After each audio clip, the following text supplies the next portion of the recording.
Okay, next topic is about the quadratic trinomials in case 2, in which in this case we have our a which is not equal to 1.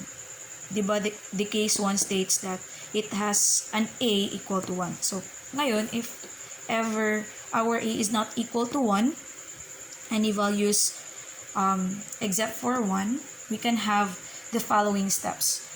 Okay, let's have an example of the case 2.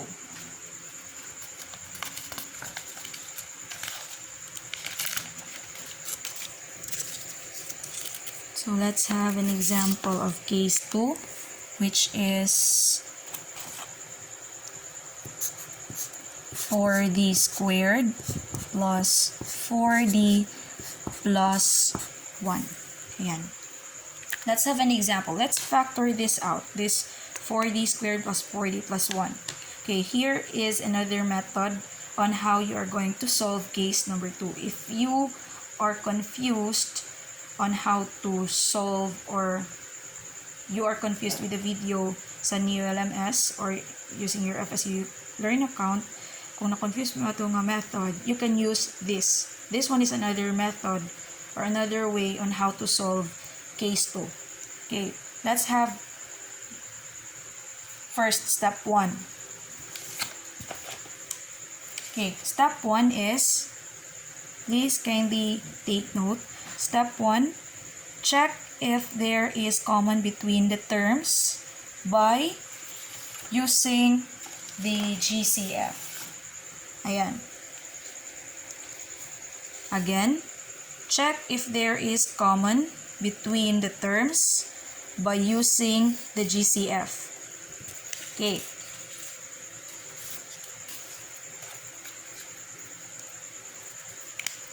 So dito na problem, we will find if there is common between the terms.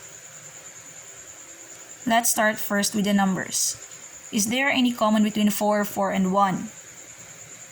Common dito sa 4, na common dito sa 4, na common sa 1. Yes, meron. Kundi times 1 lang sila, di ba? Kasi ang factor ng 4 is 2 times 2. Ang factor ni 4 is 2 times 2 din. Ang factor ni 1 is 1 times 2. May 2 ba ang 1? No. So therefore, walang common between the three numbers. Next, sa variables. Is there any common between the three? May variable bang first na same with the second? Yes, meron. How about the third? No. So therefore, there are no common terms common between the terms. Now let's proceed to step 2. Okay, this is the step 2. Ayan. Step 2, multiply the quadratic term and the last term. Please kindly take note. Multiply the quadratic term and the last term. Okay. By this example, the quadratic term right here is the 4d squared. Ito. This one is the quadratic term.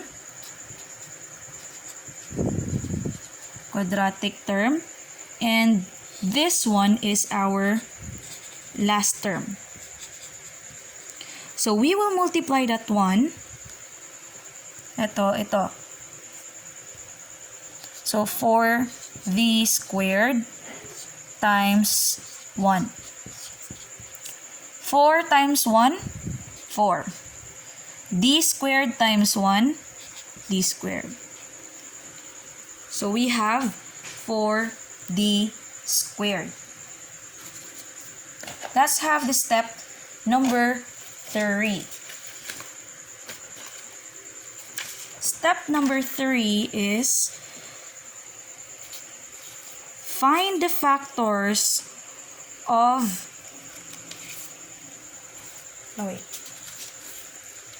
Find the factors of the answer of your step 2. Yan. That the sum is the value of the middle term or the value of letter B or the numerical coefficient of B. Okay. in Tagalog na to ha, Tagalogon na to ning find the factors of the answer of your step 2 that the sum is the value of the middle term. Okay, let's make this into Tagalog. Maghahanap daw tayo ng factors sa answer natin sa step 2, yung kanina. Ito. So, maghahanap daw tayo ng factors nito na kapag i-add natin is magre-result siya sa middle term or sa ating B. Ayan. So, our B right here is ito. Ito ang B natin or ating middle term. So, we will find a factor sa 4D squared na kapag i-add natin is magre-result siya sa 4D. Okay, let's find the factor of 4.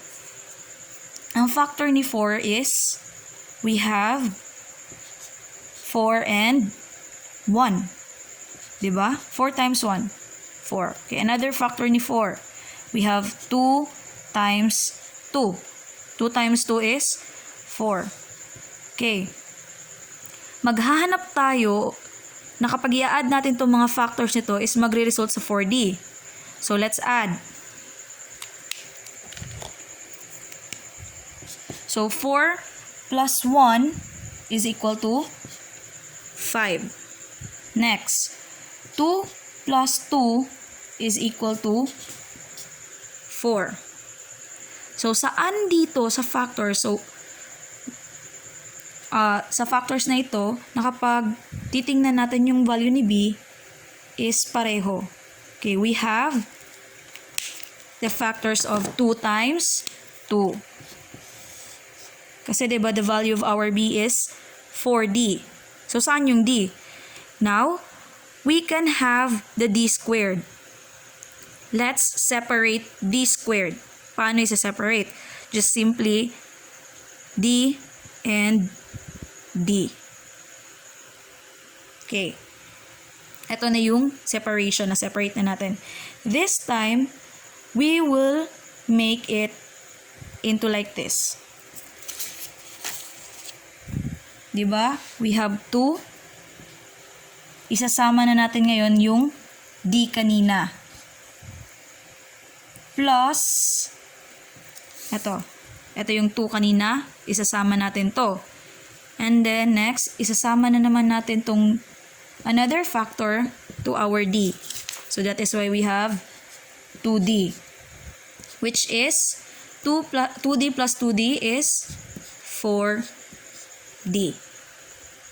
Same na ba siya sa middle term? Is our answer right here is same with our middle term or our B? Yes. So, therefore, we can now use this in our step 4. Our step 4 is rewrite the trinomial as 4-term expression by replacing the middle term with the sum of the factors. Sa Tagalog pa, i-rewrite natin yung trinomial na ito into 4 terms. Kapag sinabing 4 terms, 4 na terms na. So, may 1, 2, 3, 4. So, 4 na terms ang ilalagay natin mamaya. By replacing the middle term with the sum of the factors. So, papalitan natin siya, yung middle term natin or yung B natin, sa answer natin kanina. Ito, i-replace natin to as our middle term. So, ito na yung new middle term. I-replace na natin to siya sa middle term. Okay, paano? Okay, let's have this example. So, the original is 4D squared plus 4D plus 1. So, we will replace 4D ito sa ito. Okay, let's replace it. Plus 2D plus 2D. Tapos, plus 1. Again, baka magtanong kayo ulit, paano naging 2D to? Eto, we find the factors of the 4D squared. Kaya meron tayong 2D plus 2D. Eto, replace lang natin siya. Okay, next is, we will now have the last term. The fifth step, or step 5. Group the terms with a common factor. So, igugrupo na natin sila na may common factor. Okay, this one has a common factor na may D. Meron din siyang 4 and 2. So, we can rewrite it by 4D squared plus 2D plus 2D plus 1.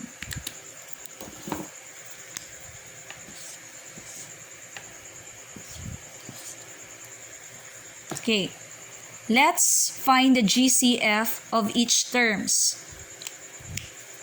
So, the GCF for this is, iba na lang gamitin natin kulay para ma-differentiate. 2D. Ang factor nito is 2D. Solve the factor for this. Ang GCF niyan is 2D. So, we have 2D plus 1. Plus, in this case is, meron na siyang, ito sa labas nito is, ang common lang nila is 1. Diba? 2 times 1, D times 1, and 1 times 1. So, the common between the two terms is 1. So, ilalabas natin yung 1. That is why we have 1 times 2D plus 1. Again, asa gikan ning 1. Common sa 2 terms. Okay, 2 times 1, D times 1, ug 1 times 1. So, ang common nila is 1. Mo nang gigawas na to ang 1. Okay, in Bisaya, yun ha. In English, where did we get this? It is the common between the two terms because 2 times 1, D times 1, and 1 times 1. They have common multiplier which is 1. That is why we have 1 right there. Okay, next step is to regroup this. So how we can regroup this? We have equals, you combine, let's use yellow. We combine the underlined yellow and we combine the underlined pink. So we have 2D plus 1 times 2D plus 1. Okay. So, the factor of this trinomial is etong sa baba. Okay, that's all. I'm going to video again another example